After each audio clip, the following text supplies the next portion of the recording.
Tendo em vista que os interesses da família Bolsonaro neste cargo são óbvios, né? Assim, de aliados dessa família, né? Quem quer que seja, né? Os aliados nesse momento, né? Que no caso, como a gente acabou de discutir, 2 já estão claros, o Centrão e os evangélicos.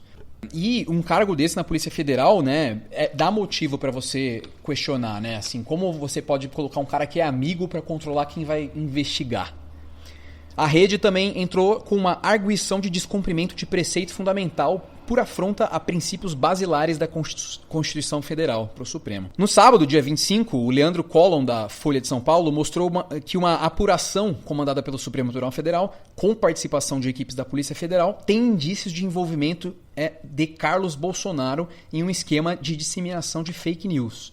Então o cerco já está fechado, né? E uma seleção neste cargo, neste momento, é extremamente crucial. Todo o mundo político sabe disso, por isso que agiram rápido dessa vez.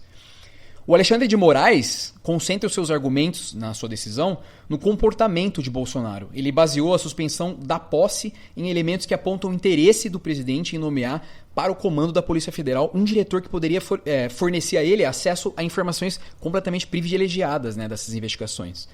O perfil do Ramagem e sua proximidade com a família são citados como fatores secundários na decisão. Lembrando que o próprio Bolsonaro, né, naquele discurso tragicômico do dia 24 de abril, disse que precisava de alguém na PF que enviasse relatórios diários, né? Coisa que um presidente da República jamais poderia dizer, jamais poderia fazer. E assim, falou publicamente e, de novo, Rodrigo Maia, o que você está esperando, cara? Mas essa proximidade não é a única preocupação que existia em relação a essa indicação absurda.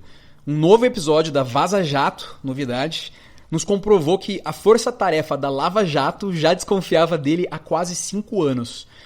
Para os procuradores do Ministério Público Federal de Curitiba, o Ramagem era um nome ligado ao PT, que estaria buscando melar a Operação Lava Jato. Além disso, na maior crise institucional da era Temer, saudades, em que ele precisou fazer uma coletiva, né, para dizer que não renunciava, e foi muito engraçado o jeito que ele falou que não ia renunciar. Não renunciarei.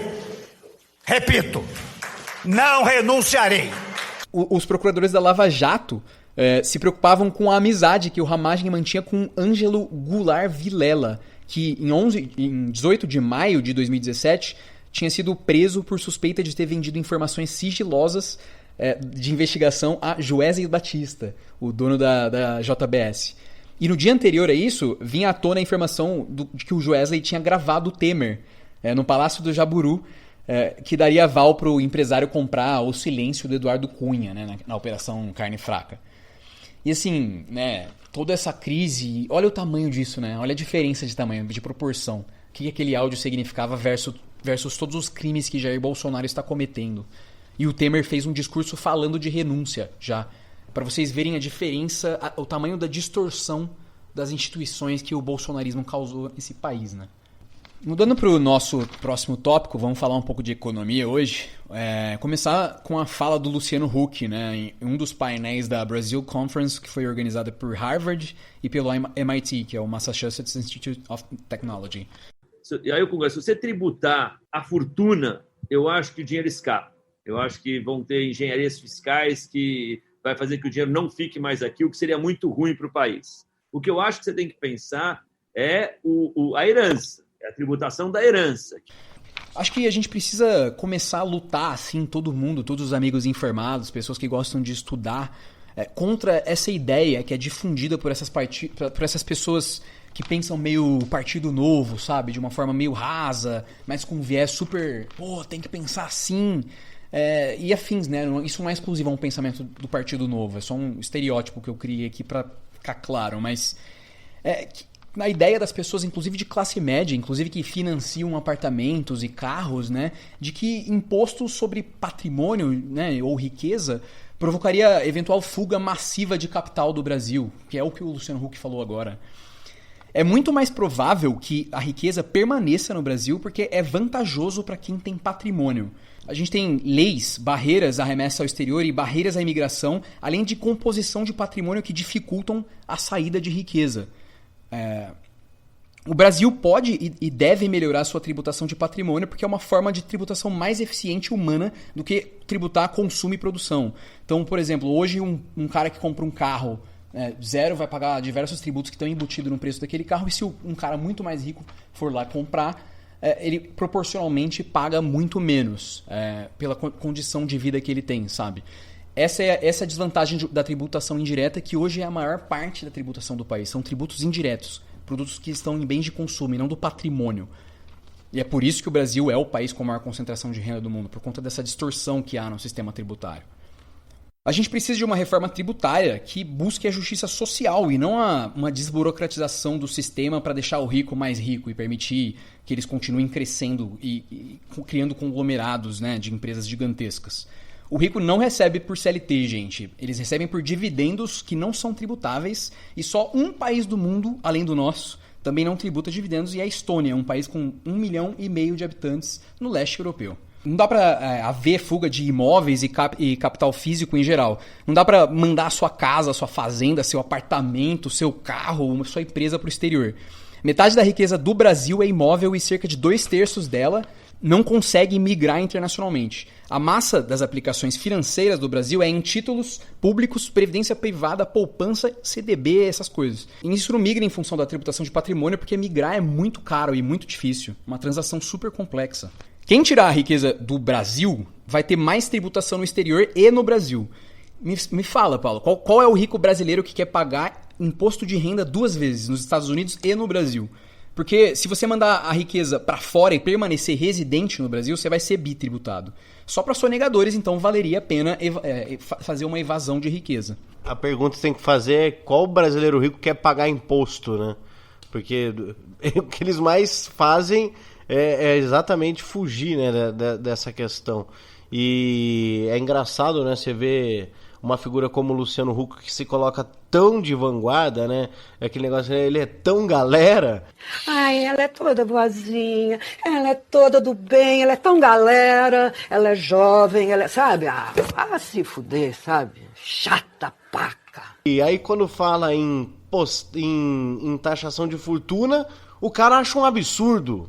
Como que pode achar um absurdo taxação de fortuna? Só quem só tem amigo, ele vai pensar, pô, mas todos os meus amigos vão pensar, eu só tenho um amigo muito rico. Porque acho que a gente pensa com uma distância, né? Do tipo, pô, eu quero mais é que o rico pague mesmo. Ele mostra exatamente. Vamos conversar aqui com esse 0,5% do mundo que concentra. Por favor, Luciano Huck, fale o que você é a favor disso. Eu não, jamais.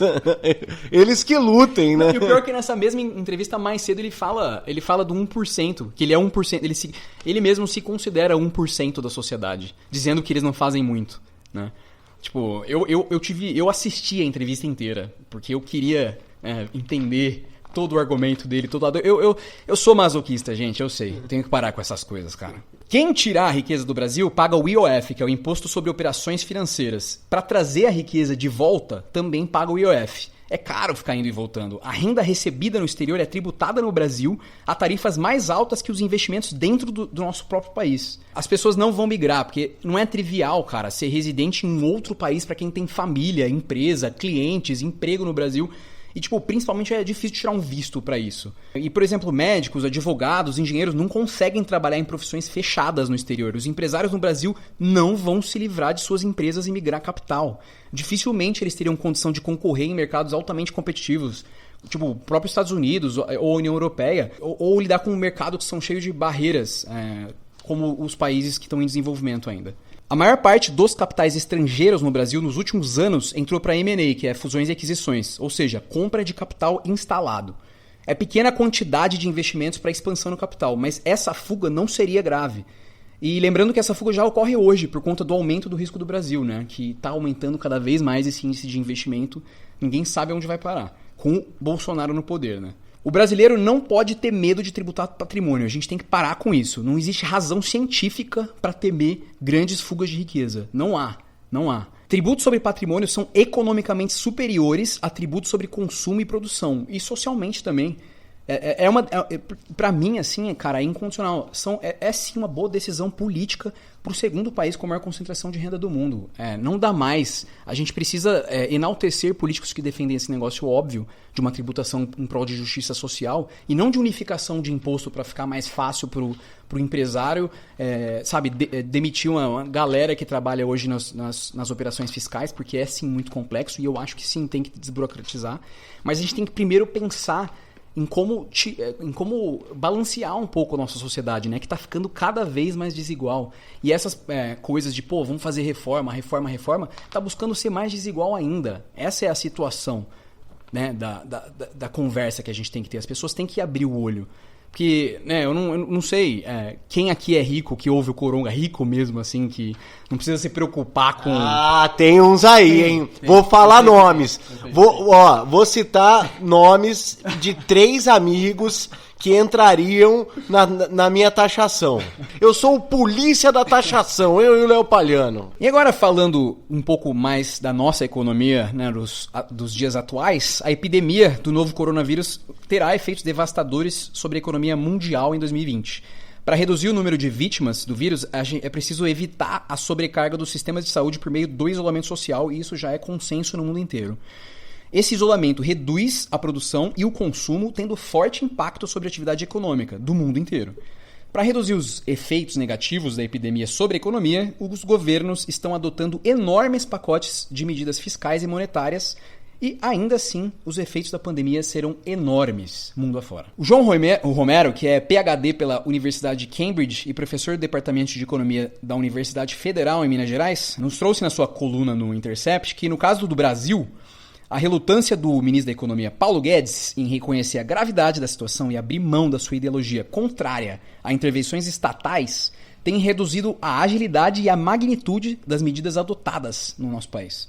Se essa postura for mantida, a depressão de 2020 será mais profunda e a culpa será exclusivamente da passividade de Guedes diante desta crise sem precedentes. Só para lembrar aos nossos ouvintes, no mês passado, gente, o Guedes afirmava que a economia brasileira cresceria 2,5% esse ano, apesar do coronavírus. Deem um Google, por favor. Não acreditem só na minha voz, só deem um Google.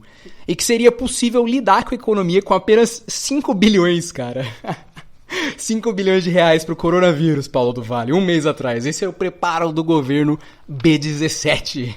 Mesmo depois da ficha começar a cair pro ministro, as medidas para combater o coronavírus e a crise que vem junto têm sido implementadas com lentidão e a contragosto. Inclusive, houve um embate dele com o exército recentemente. O Guedes continua a afirmar que a epidemia não pode desorganizar a economia, mostrando-se mais preocupado com o tamanho da dívida pública do que com as vidas que podem ser salvas e a renda que pode ser gerada com a expansão emergencial de alguns gastos do governo. Segundo a estimativa do FMI, o Fundo Monetário Internacional, divulgadas há pouco mais de uma semana, a queda do PIB mundial em 2020 será de 3%.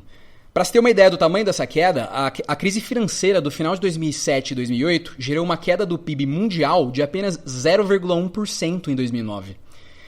Nos países desenvolvidos, a queda do PIB será ainda maior, em torno de 6%. Por outro lado, nos países asiáticos em desenvolvimento, estima-se crescimento de 1%.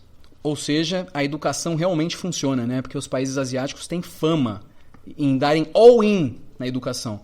Basta estudar a história da Coreia do Sul, né, que é o exemplo mais de sucesso, né, no mundo, que foi devastada por uma guerra e hoje é líder em tecnologia e no combate ao coronavírus. O desempenho esperado para o Brasil é consideravelmente pior do que os demais países da América do Sul.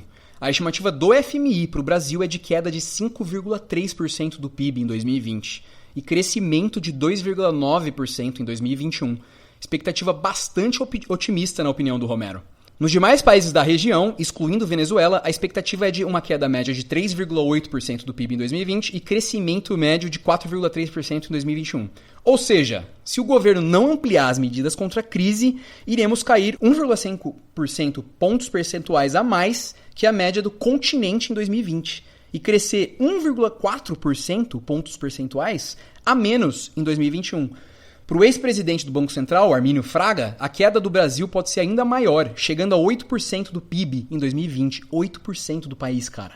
O pior desempenho esperado para o Brasil em relação aos vizinhos sul-americanos aponta a necessidade de medidas mais amplas de combate à pandemia né, e aos efeitos econômicos. Conforme ressaltou o renomado economista Olivier Blanchard, os estímulos fiscais são fundamentais nesse momento por 3 motivos. Em primeiro lugar, é preciso expandir os recursos para que o SUS possa responder à crise. Em segundo, é necessário ajudar trabalhadores e empresas a atravessarem a crise juntos. O empregado tem que comer e ter uma vida